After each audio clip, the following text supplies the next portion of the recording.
আসসালামু আলাইকুম ওয়া রাহমাতুল্লাহি ওয়া বারাকাতুহু। প্রিয় বন্ধুরা, আপনারা কেমন আছেন? আলহামদুলিল্লাহ, আল্লাহর অশেষ মেহেরবানিতে আমি ভালো আছি।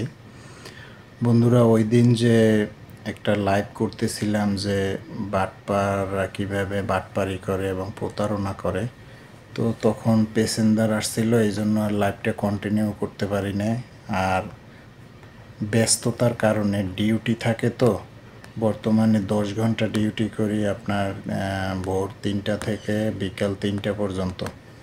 তো এরপরে আসলে রেস্টে বা বিভিন্ন কাজ কাম করতে করতে সময় জায়গা।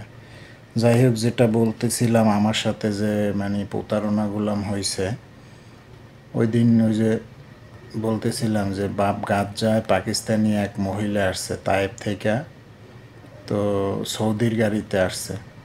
সৌদি বলতেছে যে ও বাপ ইব্রাহিম আল খলিল মেসফালা যাইবে, ভাড়া কত? আমি বললাম 15 টাকা। তো সৌদি বলতেছে আমার তাইপ থেকে আসছে, 50 টাকা ভাড়া তুই দিয়ে দে, আর ওর ভাই মেসফালা কুবরির নিচে আছে, ব্রিজের নিচে আছে, ও গিয়ে তোরে ভাড়া দিতেছে। তো আমি বিশ্বাস সরল মনে বিশ্বাস করে ওরে ভাড়া 50 টাকা দিয়ে দিছি।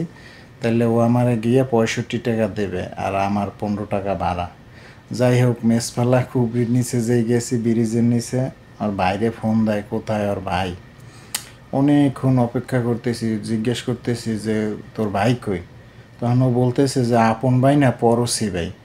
হ্যাঁ, আর ফোন ধরে না।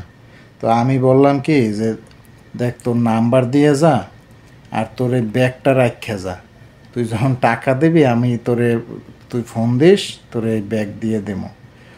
ভাই ওই যে চোরের মনে তো পুলিশ পুলিশ, ও আমার ব্যাগ দেবে না। ও একদম কাবার কোলক টাওয়ারের দিকে তাকাইয়া কিরা কাটতেছে, দেখ আমার 2টা সন্তান, এই বাইতুল্লার দিকে তাকাই কইতেছি, তোর টাকা যদি আমি না দিই তাইলে যেন আমার এই সন্তান 2টা মরিয়া যায়, ইন্নানিল্লাহ। আমি তখন আমার বিবেকে লাগছে যে মানুষ আসলে কি বলবো। তখন ওর নাম্বার দিয়ে গেছে। ভাই একটু পরে নাম্বারে ফোন দিই, নাম্বার আর ধরে না। এই গেল একটা। আর মানুষ, ওই যে বললাম না যে ঈমান আর ন্যায়পরণতা আর সত্যবাদিতা যদি না থাকে, তাইলে অনেক হাজি হাজি তারপরে বড় বড় বুজুর্গ ব্যক্তি, কিন্তু তাদের যদি সত্যবাদিতা আর ন্যায়পরণতা না থাকে, তাইলে ভাই তাইলে আর সে মুমিন না। অনেক লোক উমরা করে আসে, গাড়ি থেকে নামে, কয় দাঁড়া রুম থেকে ভাড়া নিয়ে আসতেছে। হ্যাঁ, কিন্তু উমরা করে আসছে, এই যে গেছে, আর ভাড়ার কোনো খবর নাই। এরকমও অনেক হয়েছে। আর একটাই লাস্ট 2 সপ্তাহ আগে ভাই, সেটা আসলে খুবই একটা মর্মান্তিক ঘটনা। খুব সৌদি নাকি সৌদির মতন ভাব ধরছে, বুঝতেছি না। মাথায় আলখাল্লা লাগাই না, মাস্ক পরা, উড্ডে সালাম কালাম দিয়ে একদম দোয়া দরুদ পড়তে আছে। আমারে বলতেছে যে তুই এই যে জায়গা থেকে উঠছি, এই জায়গায় আবার আমি মাহাবাসাল জিন যামো, এই জায়গায় তুই আবার আপ ডাউন আমো, তোরে ভাড়া দিমু 35 টাকা। আমি তো বললাম যে আচ্ছা ঠিক আছে ভাই, ঠিক আছে। ও উড্ডা ঠিক আছে। আমার এক সাদিক, আমি আজকে বৃহস্পতিবার রোজা রয়েছি, তো এই যে মালটা গিফট করে গেছে হাদিয়া। তো যাই হোক, তো অনেক কথাবার্তা। ও মাহাবাসাল জিন একটা হোটেলে উঠলো, উঠতে কী করলো না করলো, আবার বাইরেই গেল। বাইরে আমারে কয় কই যাবি? কয় বাপ আব্দুল আজিজ, হারামের বাপ আব্দুল আজিজ। তো ওইখানে পুলিশে সবসময় ঢুকতে দেয় না।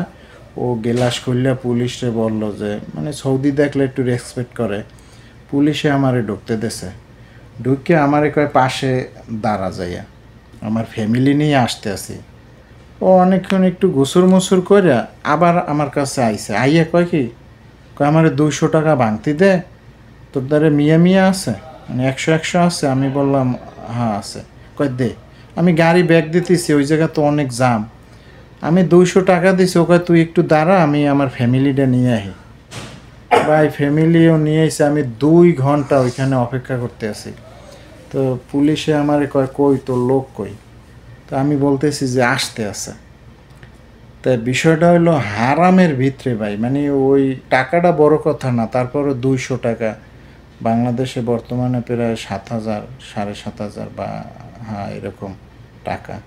কিন্তু পরবর্তীতে আমি বুঝছি যে হ্যাঁ আমি তো বোকামি করে ফেলাইলাম।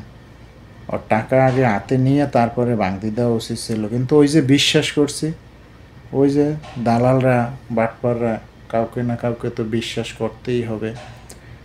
তো এই জন্য আর কি ওই দিন এই লাইভে এই কথাগুলো বলতে চাইছিলাম, কিন্তু তখন ওই যে দেখছেন যে পেসেন্জার আইয়ে পড়ছে। যাই হোক, আসলে কয় শেখছো কোথায়, ঠেকছি যেথায়। তো পরবর্তীতে হয়তো বা এরকম ধোকা খাইতে খাইতে অনেক সময় অনেক ভালো মানুষও আছে, অনেক ভালো মানুষ আছে, কিন্তু প্রতারকের সংখ্যাটা বেশি কিসের জন্য? প্রতারকরা তো প্রতারণা করে বেড়ায়, এই জন্য মনে হয় যেন যে প্রতারকের সংখ্যাটা বেশি। যাই হোক, আস্তে আস্তে মানে সেই ঢুস খাইতে খাইতে হুঁশ হয়।